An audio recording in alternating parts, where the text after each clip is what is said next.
धेमाजि जिल्लानि जनायाव गिबि खेबनि थाखाय जनाय जिल्ला टिएमपिके टिएमएमके आरो एमएमकेनि बानजायनायाव मिसिं बाथाक एबा मिसिं गामियारि आफादफोरखौ लानानै जथुम्मा जालाङो। मिसिं हारिनि माहारियारि आफादफोरनि बे जथुम्मायाव गुबुन गुबुन मिसिं गामिनिफ्राय खमैबो 20,000सो रायजो राजाफोरा बाहागो लादोंमोन। मख'नो गोनां बाथ्रादि मिसिं माहारियारि आफाद टिएमपिके टिएमएमके आरो एमएमकेनि बानजायनायाव बाथाक एबा गामियारि आफादखौ लानानै जानाय बे जथुम्मायाव मिसिं हारिनि माखासे जेंनानि सायाव गुवारै सावरायनाय जायो होनना मिथिहोयो। आरो लोगोसेनो मिसिं हारिनि थाखाय हादरसा सोरखारा माखासे जौगालु बिथांखि लानायनि सायाव गामियारिफोरनो गुवारै मिथिहोनो नाजानाय जादों होननानैबो मिथिना मोनो। गुबुन फारसेथिं बे जथुम्मानि गेजेरजों मिसिं हारिनि 6थि शेड्युल दाबिनि सायाव हादरसा आरो मिरु सोरखारा थाबैनो सावरायनायनि गेजेरजों जेंनाफोरखौ सुस्रांना होनांगौ होनना दाबि खालामो। मिसिं माहारियारि आफादफोरनि बानजायनायाव जानाय मिसिं बाथाक एबा मिसिं गामियारि आफादफोरजों सावरायनाय दिनैनि जथुम्मायाव जनाय विधानसभा बियाबनि एमएलए भुबन पेगु, मिसिं अट'नमास काउन्सिलनि गाहाय मावफुं सोद्रोमा परमानन्द साहिंगिया मोनाबो बाहागो लादोंमोन। আজি ঐতিহাসিকভাৱে আমি জোনাইৰ জোনাই হায়াৰ ছেকেণ্ডেৰী ফিল্ডত কাকাম মিচিং পৰিংগাবাং মিচিং মিমাকাবাঙৰ জোনাই জিলা সমিতিৰ প্ৰথম আমি বাতাক সমাৰোহ অনুষ্ঠিত কৰিছোঁ। ইয়াত মুঠ আমাৰ 30,000 আমাৰ গাঁৱৰ কৰ্মকৰ্তা আমাৰ ইয়াত উপস্থিত হৈছে আৰু আমি ইয়াৰ জৰিয়তে আমি আমাৰ মিচিং ৰাইজ আৰু চৰকাৰক আমি এটাই বস্তু ক'ব বিচাৰিছোঁ যে আমাৰ যি টিএমপিকে এমএমকে মিমাকাবাঙৰ দাবী আছিল সেই দাবীবোৰক আমি এতিয়া পূৰ্ণাংগ ৰূপ দিব বিচাৰিছোঁ। যিহেতুকে আমি এতিয়া মিচিং অট'নমাছ কাউন্সিলক সাংবিধানিক মৰ্যাদাৰ কথা বা 6th শিডিউলৰ কথা কৈ আছোঁ। অসম চৰকাৰে ইতিমধ্যে Mising autonomous council, Tiwa autonomous council আৰু ৰাভা অট'নমাছ কাউন্সিলক সাংবিধানিক মৰ্যাদাৰ কাৰণে ভাৰত চৰকাৰলৈকে প্ৰস্তাৱ প্ৰেৰণ কৰিছে আৰু এই প্ৰস্তাৱটোক ভাৰত চৰকাৰে গ্ৰহণ কৰি সেই বিষয়টোক টিএমপিকেৰ লগত আলোচনাৰ কাৰণে ভাৰত চৰকাৰৰ তৰফৰ পৰা আমাৰ আলোচনা ইতিমধ্যে হৈ গৈছে।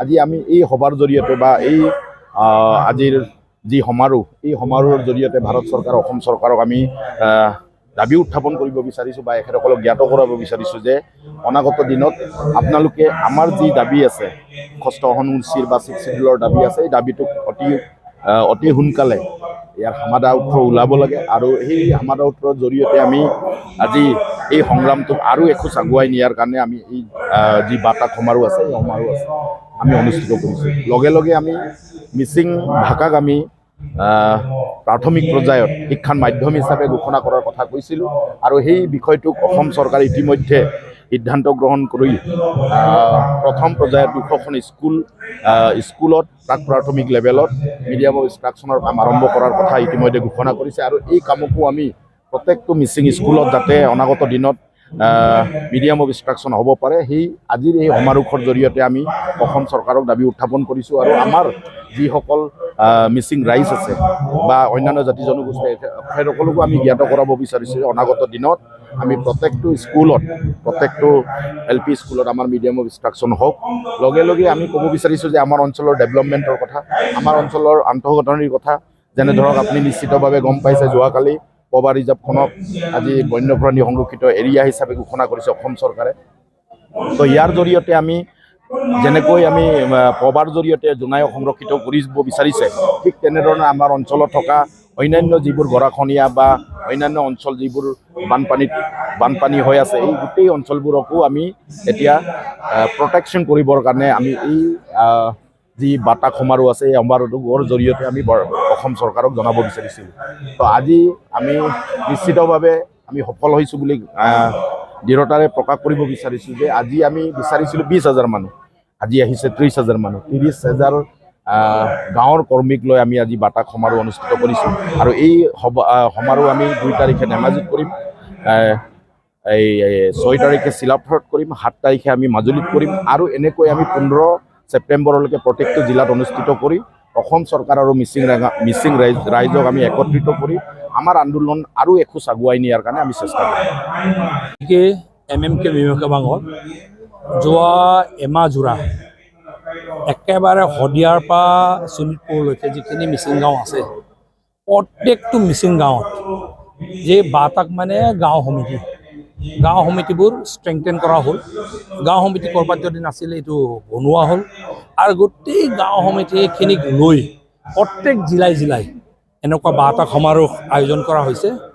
আজি ইয়াত প্ৰথম, আৰু এই সমাৰোহৰ ইয়াৰ পাছত চিলাপথাৰত আছে, তাৰপাছত মাজুলীত আছে, ঢকুৱাখানাত আছে, গোৱামুখত আছে, লখিমপুৰত আছে, শোণিতপুৰত আছে, প্ৰত্যেক জেগাতে হ'ব, শদিয়াত আছে, প্ৰত্যেক জেগাতে হ'ব। আৰু এই প্ৰত্যেক জেগাতে এটাই আমি খবৰ দিব বিচাৰিছোঁ যে যোৱা কিছু বছৰ ধৰি প্ৰধানমন্ত্ৰী মোদী, আমাৰ মাননীয় প্ৰধানমন্ত্ৰী মোদীজীৰ নেতৃত্বত, গৃহমন্ত্ৰী অমিত শ্বাহজীৰ নেতৃত্বত অসমৰ খিলঞ্জীয়া মানুহৰ সমস্যাবোৰ সমাধান কৰাৰ কাৰণে যিটো তৎপৰতা দেখাইছে, আৰু বিশেষকৈ ডক্টৰ হিমন্ত বিশ্ব শৰ্মা আমাৰ মুখ্যমন্ত্ৰীৰ নেতৃত্বত যিটো তৎপৰতা দেখাইছে, এই তৎপৰতাটো যে কেনেকৈ সমস্যাবোৰ সমাধান কৰাৰ কাৰণে আগবাঢ়িছে ভাৰত চৰকাৰ, অসম চৰকাৰে। এক নম্বৰ, যিখিনি মিছন বসুন্ধৰা কৰি খিলঞ্জীয়া মানুহৰ ভূমি নিৰাপত্তাৰ বিষয়টো কেনেকৈ চৰকাৰে আগুৱাই গৈ আছে, বানপানী গৰাখহনীয়া সমস্যা সমাধান কৰাৰ কাৰণে যিখিনি কাম কাজ এইখন চৰকাৰে কৰি আছে, আমাৰ জাতীয় সমস্যাবোৰ যেনেকৈ ভাষাৰ যিখিনি মিডিয়াম ইনষ্ট্ৰাকশ্যন বিষয়টো আছিলে, মিচিং ভাষাৰ কেনেকৈ চৰকাৰে আগুৱাই নি মীমাংসাৰ ফালে লৈ গৈছে, যোৱা আজি 30 বছৰ ধৰি মীমাংসা নোহোৱা বিষয়বোৰ কেনেকৈ চৰকাৰে মীমাংসাৰ ফালে লৈ গৈছে। আপোনালোকে লক্ষ্য কৰে চাগে আমাৰ চাৰ্টিফিকেটবোৰত আমাৰ মিচিং বুলি লিখা নাথাকে, মিৰি বুলি লিখা থাকে। সংবিধানত যেতিয়া সংবিধানত নামবোৰ উল্লেখ কৰোঁতে ভুল থাকি গ'ল। এই ভুল কংগ্ৰেছ চৰকাৰৰ কাৰো দিনত শুধৰণি হোৱা নাছিলে। এইখন চৰকাৰৰ দিনত কেন্দ্ৰ চৰকাৰে শুধৰণি কৰাৰ কাৰণে ব্যৱস্থা আৰম্ভ কৰিছে বুলি আমাক ইতিমধ্যে লিখিতভাৱে জনাইছে। মিচিং অট'নমাছ কাউন্সিল আজি ইমান বছৰ ধৰি চলি আছে, আজিলৈকে সাংবিধানিক ইয়াৰ স্বীকৃতি নাই। কেন্দ্ৰীয় চৰকাৰৰ ডিভলিউশ্যনৰ পুঁজি আমি নাপাওঁ, কিন্তু একেই কাউন্সিলৰ চাবলৈ গ'লে জনসংখ্যা ভিত্তিক একেই কাউন্সিল কাৰ্বি আংলং সাহিত্যকৃতি পৰিষদে আজি 600-700 কোটি টকা পায়, কিন্তু একেই জনসংখ্যা একেই জনজাতি আমি নিয়মমতে আমিও আজি 500-600 কোটি টকা পাব লাগে। কিন্তু যদি পাব লাগে কেন্দ্ৰীয় চৰকাৰৰ সাংবিধানিক স্বীকৃতিপ্ৰাপ্ত 6th Schedule কাউন্সিলবোৰে পায়। আমি এইকাৰণে কৈছোঁ আমাৰ কাউন্সিলটো শক্তিশালী কৰক। ডেভেলপমেণ্ট পুঁজি এতিয়া 100 কোটি আমি এইখন চৰকাৰৰ দিনত পাইছোঁ, কিন্তু 100 কোটি আমাৰ কাৰণে যথেষ্ট নহয়, কিয়নো আমাৰ বহুত দুৰ্গম পিছপৰা জেগা আছে। এই পিছপৰা জেগাবোৰ যদি সঁচা অৰ্থত যদি অসমৰ বাকী আগবঢ়া জিলা বা আগবঢ়া জেগাখিনিৰ সমান যদি আমি পৰ্যায়ত নিব লাগে, স্পেচিয়েলি মিচিং সাহিত্যকৃতি পৰিষদক সাংবিধানিক স্বীকৃতি প্ৰদান কৰি কেন্দ্ৰীয় চৰকাৰৰ পুঁজি বছৰৰ 400-500 কোটি টকা যদি এখন কাউন্সিলে পায়, তেতিয়া সঁচা অৰ্থত আজি 60 বছৰ কংগ্ৰেছৰ দিনত যিটো পিছুৱাই থাকিলোঁ, 65 বছৰ যেনেকৈ পিছুৱাই থাকিলোঁ, তাৰ পাছত আমি এতিয়া গিয়াৰটো লগাই পিক আপ ল'বহে পাৰিম অহা দিনবোৰত, এনেকৈ যদি পুঁজিটো পাওঁ। আৰু ইয়াৰ মাধ্যমেৰে আমি অসম চৰকাৰৰ ডক্টৰ হিমন্ত বিশ্ব শৰ্মা মুখ্যমন্ত্ৰী ডাঙৰীয়াক, শিক্ষামন্ত্ৰী আমাৰ ডক্টৰ ৰণোজ পেগু ডাঙৰীয়াক আমি কেন্দ্ৰীয় চৰকাৰক ধন্যবাদ জ্ঞাপন কৰিছোঁ, কিয়নো সাংবিধানিক স্বীকৃতিপ্ৰাপ্ত কাউন্সিল মিচিং চাৰ্টিফিকেট পাব লাগে বুলি প্ৰথমবাৰ চৰকাৰী ইতিহাসত এইখন চৰকাৰে কেন্দ্ৰীয়লৈ প্ৰস্তাৱ প্ৰেৰণ কৰিছে। কেন্দ্ৰীয় চৰকাৰে ইতিমধ্যে এই প্ৰস্তাৱ পাইছোঁ বুলি আমাক অৱগত কৰিছে, আৰু আমি অতি সোনকালে আমি গম পাইছোঁ ত্ৰিপাক্ষিক বৈঠকৰ কাৰণে আমাক নিমন্ত্ৰণ জনাব। এই পজিটিভ বিষয়বোৰক কেন্দ্ৰ কৰি চৰকাৰে যিখিনি পজিটিভ কাম কৰি আছে জনজাতিৰ কাৰণে, খিলঞ্জীয়া মানুহৰ কাৰণে, আমাৰ বানপানী গৰাখহনীয়া সমস্যা সমাধান কৰাৰ কাৰণে, মাটি পট্টা পৰা আৰম্ভ কৰি শিক্ষা অনুষ্ঠানবোৰ ঠিক ঠাক কৰাৰ কাৰণে যিখিনি কাম কাজ কৰি আছে, জাতীয় বিষয়বোৰত আমাৰ ভাষা স্বীকৃতি, ভাষা মিডিয়াম ইনষ্ট্ৰাকশ্যন, গাঁৱৰ প্ৰাইমাৰী পৰ্যায়ত পঢ়োৱা, মিৰি মিচিং এই হলুৱা 6th Schedule মিচিং চাৰ্টিফিকেট পৰিষদক সাংবিধানিক স্বীকৃতিপ্ৰাপ্ত কাউন্সিল প্ৰদান কৰা, এই বিষয়বোৰক গাঁও পৰ্যায়ৰ আমাৰ যিখিনি নেতা আছে প্ৰত্যেকটো গাঁৱৰ পৰা মিনিমাম 100 জন বুলি কৈছিলোঁ।